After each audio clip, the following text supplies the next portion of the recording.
നമസ്കാരം മറ്റൊരു ഫ്ലോഡ് ബ്ലോഗിലേക്ക് നിങ്ങൾക്ക് എല്ലാവർക്കും സ്വാഗതം. നമ്മൾ ഇപ്പോഴും കാലിക്കറ്റ് തന്നെയാണ്. ഇത് നമ്മുടെ റോയൽ ഡ്രൈവിൽ നിന്നുള്ള വീഡിയോ കണ്ട അതേ ടീം തന്നെ നമ്മുടെ കൂടെയുണ്ട്.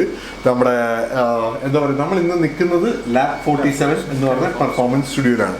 അപ്പോൾ ഷിബിൽ മച്ചാനാണ് നമ്മളിവിടെ കൊണ്ടുവന്നത്. അപ്പോൾ നമ്മളിന്ന് ഇവിടുത്തെ പരിപാടി എന്ന് പറഞ്ഞാൽ നമ്മുടെ സാധാരണ മോഡിഫിക്കേഷൻസ് മാത്രമല്ല, കുറച്ചെന്തോ പുതിയ ടെക്നോളജി പരിപാടികളൊക്കെ ഇവരിപ്പോൾ കൊണ്ടുവന്നുകൊണ്ടിരിക്കുകയാണ്. അപ്പോൾ സെറാമിക് കോട്ടിങ്ങിൻ്റെ ഒക്കെ കാലം കഴിഞ്ഞ് അപ്പോൾ അടുത്ത ടെക്നോളജി പരിപാടിയൊക്കെ വരുന്നു എന്നൊക്കെയാണ് കേട്ടത്. അപ്പോൾ എന്തായാലും വീഡിയോയിലേക്ക് കിടക്കാം അല്ലേ? ഓക്കെ.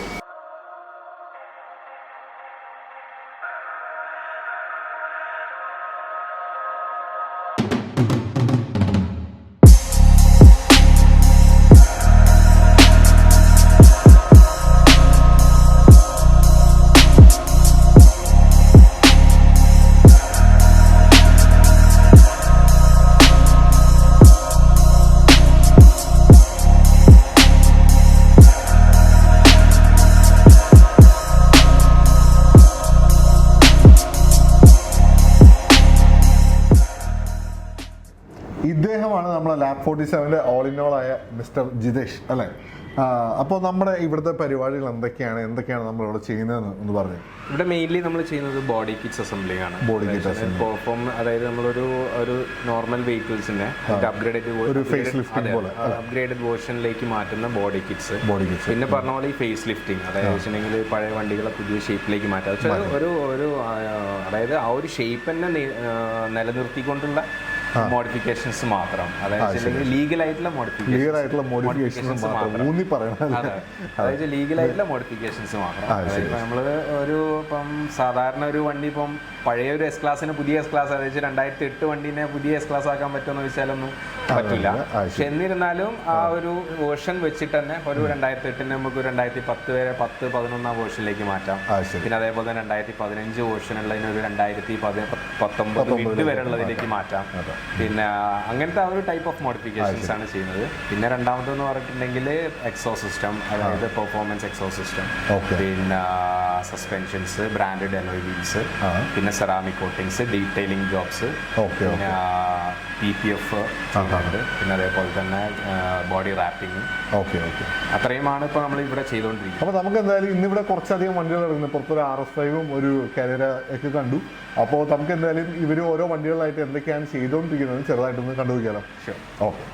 അപ്പോൾ ഇവിടെ ഫ്രണ്ടിൽ തന്നെ ഒരു ഇ ക്ലാസ് കിടപ്പുണ്ട്. ഇതിനകത്ത് എന്തൊക്കെയാണ് നമ്മൾ ചെയ്തുകൊണ്ടിരിക്കുന്നത്? ഇത് നോർമൽ വാക്സിംഗ് ആണ്. നമ്മൾ വാക്സിംഗ് ആണ് വെച്ചാൽ കംപ്ലീറ്റ് ഡീറ്റെയിലിംഗ് ചെയ്തിട്ട്, അതായത് ഇപ്പോൾ ഒരു 2015-16 ആ ഒരു റേഞ്ചിലുള്ള വണ്ടിയാണിത്. അപ്പോൾ ഈ വണ്ടിക്ക് എന്ന് പറഞ്ഞിട്ടുണ്ടെങ്കിൽ നമ്മൾ അത്രയും കാലപ്പഴക്കം ഉണ്ടാവുന്ന സമയത്ത് ഈ ബീഡിങ്സിന്റെ ഇടയിലുള്ള മറ്റേ നമ്മൾ ഈ ചളികൾ, അതേപോലെ തന്നെ റബ്ബർ പ്രൊട്ടക്ഷൻസ്, പിന്നെ അതുപോലെ നമ്മൾ ഈ എഡ്ജസ് ഒക്കെ നോക്കിയാൽ മതി, ഈ ഗ്യാപ്സ് കാര്യങ്ങൾ, അതേപോലെ തന്നെ ഡോറിന്റെ സൈഡ്, ഇതൊക്കെ എന്ന് പറഞ്ഞാൽ പ്രോപ്പർ ഡീറ്റെയിലിംഗ് ചെയ്തിട്ട് നമ്മൾ വാക്സിംഗ് ചെയ്യും. പക്ഷെ ഇത് സെറാമിക് കോട്ടിംഗ് ഉണ്ടാവില്ല അതിന്റെ മുകളിൽ.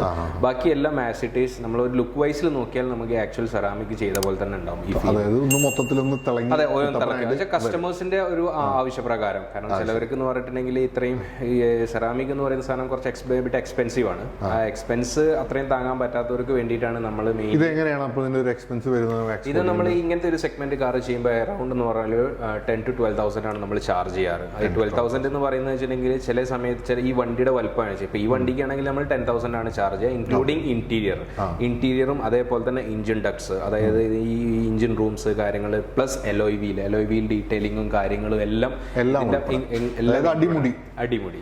അടുത്ത് ഇവിടെ ഒരു കരേര എസ് കിടക്കുന്നുണ്ട്. ഇത് ഇപ്പൊ ഏതാണ് മോഡൽ, എന്താണ് ചെയ്തുകൊണ്ടിരിക്കുന്നത്? ഇത് കംപ്ലീറ്റ് GT3 കൺവേർഷൻ ആണ് വണ്ടി. GT3 അതായത് വണ്ടി 911.1 ആണ് വണ്ടി.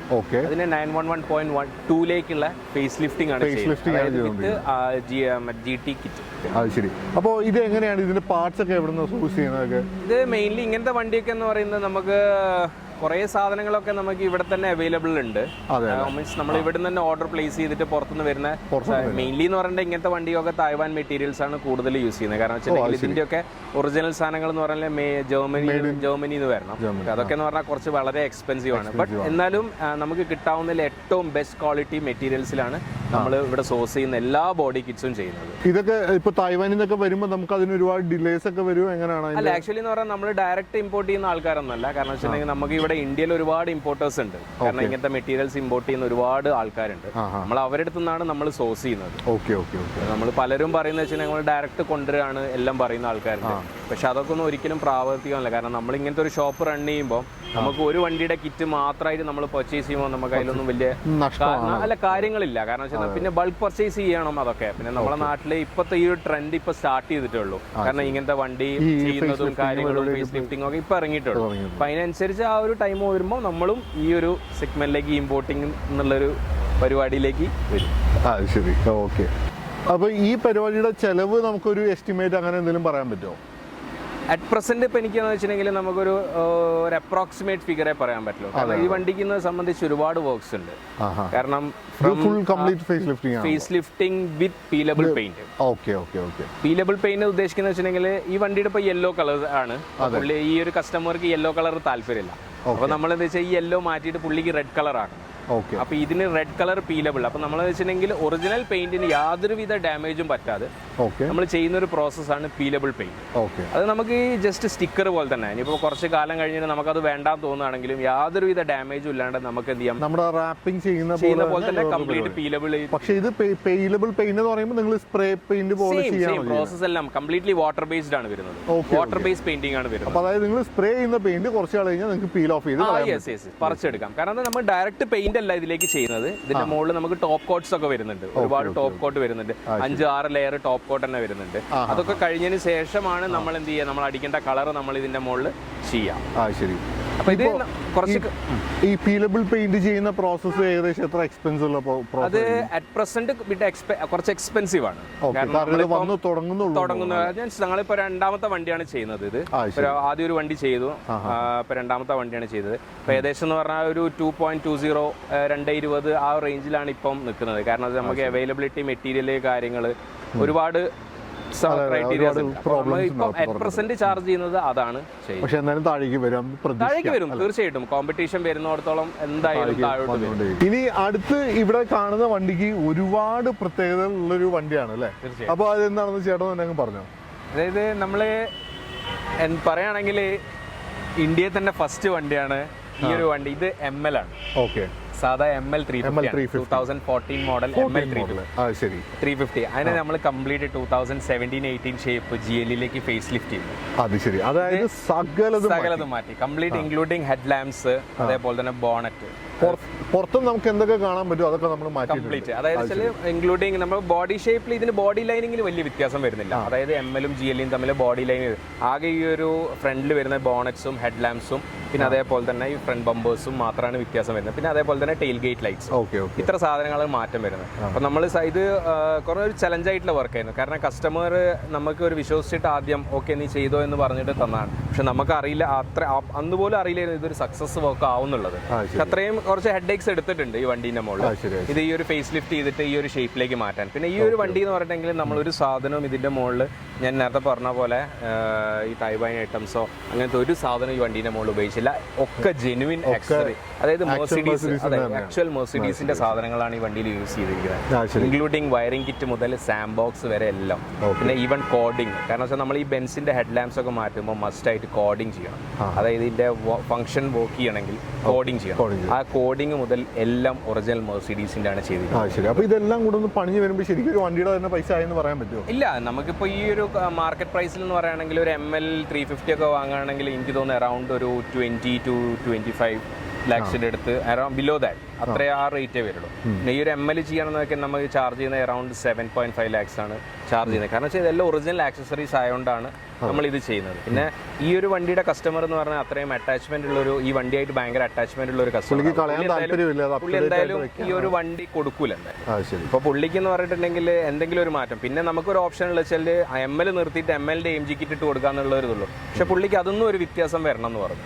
അപ്പൊ ഞാൻ പറഞ്ഞു നമുക്ക് ഇങ്ങനത്തെ ഒരു വർക്ക് ചെയ്യാം സാർ, ഓക്കെ ആണെങ്കിൽ ചെയ്യാം. അപ്പൊ അങ്ങനെ പുള്ളിയുടെ ഒരു എന്താ പറയുക, പുള്ളി പറഞ്ഞു നീ ചെയ്തോ എന്ന് പറഞ്ഞ ആ ഒരു ഫുൾ എൻകറേജ് തന്നപ്പം പിന്നെ നമ്മൾ അതിനോട് പ്രൊസീഡ് ചെയ്തു. കാരണം ഏകദേശം എന്ന് പറഞ്ഞാൽ ഒരു 20 to 30 days 1 month എടുത്ത് എക്സ്പെൻസ് നമുക്ക് ഏകദേശം 7.5 lakhs അടുത്ത് 7.5 7.8 അടുത്ത് എന്തായാലും വന്നിട്ടുണ്ട് ഈ വർക്കിന്. അപ്പം ആ ഒരു ഫിഗർ എന്ന് പറഞ്ഞിട്ടുണ്ടെങ്കിൽ ഇപ്പം നമ്മൾ ഈ ഒരു വണ്ടി ചെയ്തുകൊണ്ടാണ് അത്രയും എക്സ്പെൻസ് വന്നത്.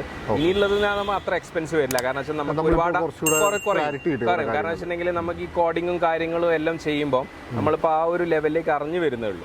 അപ്പോൾ നമുക്ക് അതിനുള്ള സോഴ്സിങ്ങും കാര്യങ്ങളും ഒക്കെ നമുക്ക് ഓൺ ആയിട്ട് തന്നെ ഉണ്ട്. ഇപ്പൊ നെക്സ്റ്റ് ഒരു വണ്ടി ചെയ്യുമ്പോൾ ഇത്രയും എക്സ്പെൻസ് വരില്ല ചെയ്യും. അത് ശരി. ഞാനിവിടെ വന്നപ്പോൾ മുന്നിൽ തന്നെ ഈ RS5 കിടക്കുന്നുണ്ടായിരുന്നു. അപ്പോൾ ഞാനോടത്തൂടെ പണിയാൻ വേണ്ടി വന്ന വണ്ടിയാണ്. പക്ഷെ ഇവിടെ ചോദിച്ചപ്പോഴാണ് മനസ്സിലായി ഇദ്ദേഹത്തിന്റെ സ്വന്തം വണ്ടിയാണ് അല്ലേ.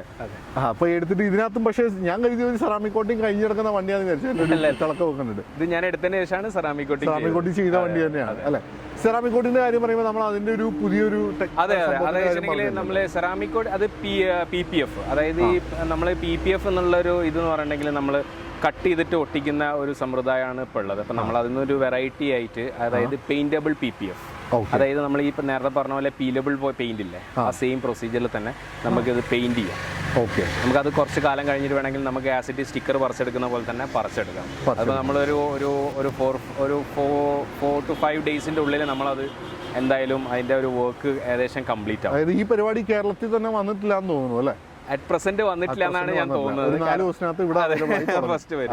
അപ്പൊ എന്റെ വണ്ടി തന്നെ ഫസ്റ്റ് ചെയ്യാന്നുള്ള ഒരു പരിപാടിയാണ്.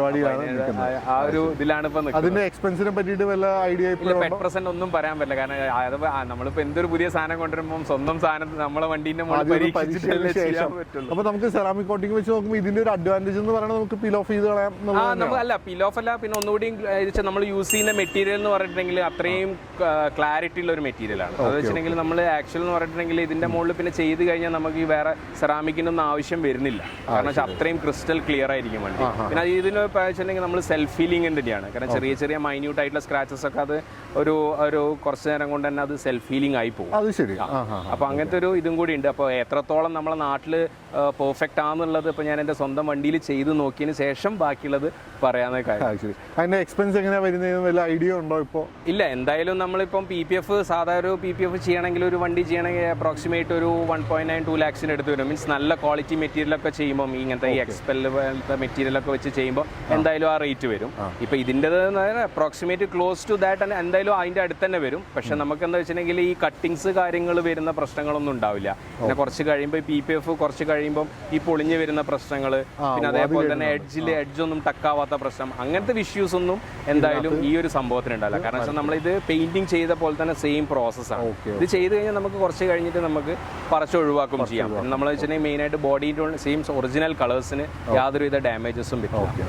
അപ്പോൾ ഈ പരിപാടി ഇനി നമ്മുടെ വണ്ടികളിൽ വരുമ്പോൾ അതെങ്ങനെ ഉണ്ടാവും, അതിൻ്റെ ഒരു റിസൾട്ട് എങ്ങനെയാണ് നമുക്ക് ഭാവിയിലും കാണാം. ചിലപ്പോൾ നമുക്ക് അടുത്ത വരവാകുമ്പോഴത്തേക്കും നമുക്കൊരു വണ്ടി അങ്ങനെ കാണാൻ പറ്റുമെന്ന് വിശ്വസിക്കുന്നു. അപ്പോൾ അതൊക്കെയാണ് ഇവിടുത്തെ കാര്യങ്ങൾ. നമ്മുടെ ഇവിടുത്തെ ഈ പറഞ്ഞ മാതിരി ഇവിടെ ചെയ്യുന്ന കാര്യങ്ങൾ എന്താണെന്ന് നിങ്ങൾക്ക് മനസ്സിലാകണം. ഞാൻ കൊച്ചിയിലെ പീസിൻ്റെ വീഡിയോ ചെയ്തപ്പോൾ കുറേ ആൾക്കാർ എന്നോട് ചോദിച്ചിരുന്നു മലബാറിൽ ഇങ്ങനത്തെ എന്താ ഉള്ളത്, എന്തെങ്കിലും കോൺടാക്ട് തരുമെന്നൊക്കെ പറഞ്ഞ് എന്നോട് ചോദിച്ചിരുന്നു. അപ്പോൾ അതുകൊണ്ടാണ് ഈ സ്റ്റുഡിയോ കാണിച്ചൊരു വീഡിയോ ചെയ്യാമെന്ന് വിചാരിച്ചത്. ഇതിൻ്റെ കോൺടാക്ട് നമ്പേഴ്സും താഴത്തൊക്കെ ഞാൻ കാര്യങ്ങളൊക്കെ ഞാൻ താഴത്ത് കൊടുത്തേക്കാം. അപ്പോൾ എന്തായാലും ഒന്ന് ചെക്കൗട്ട് ചെയ്യാൻ മറക്കണ്ട. പിന്നെ നമ്മളിവിടെ കൊണ്ടുവന്ന് നമുക്ക് സപ്പോർട്ട് ചെയ്ത ചേട്ടന് ഒരുപാട് താങ്ക്സ് ഉണ്ട്. തീർച്ചയായിട്ടും. ഓക്കെ, അപ്പോൾ എന്തായാലും ഈ വീഡിയോ ഇഷ്ടപ്പെട്ടാൽ ലൈക്ക് ചെയ്യാനും ഷെയർ ചെയ്യാനും മറക്കണ്ട. മറ്റൊരു ഫുൾ ലോഡ് ബ്ലോഗുമായി ഞാൻ പിന്നെയും വരാം. Good bye.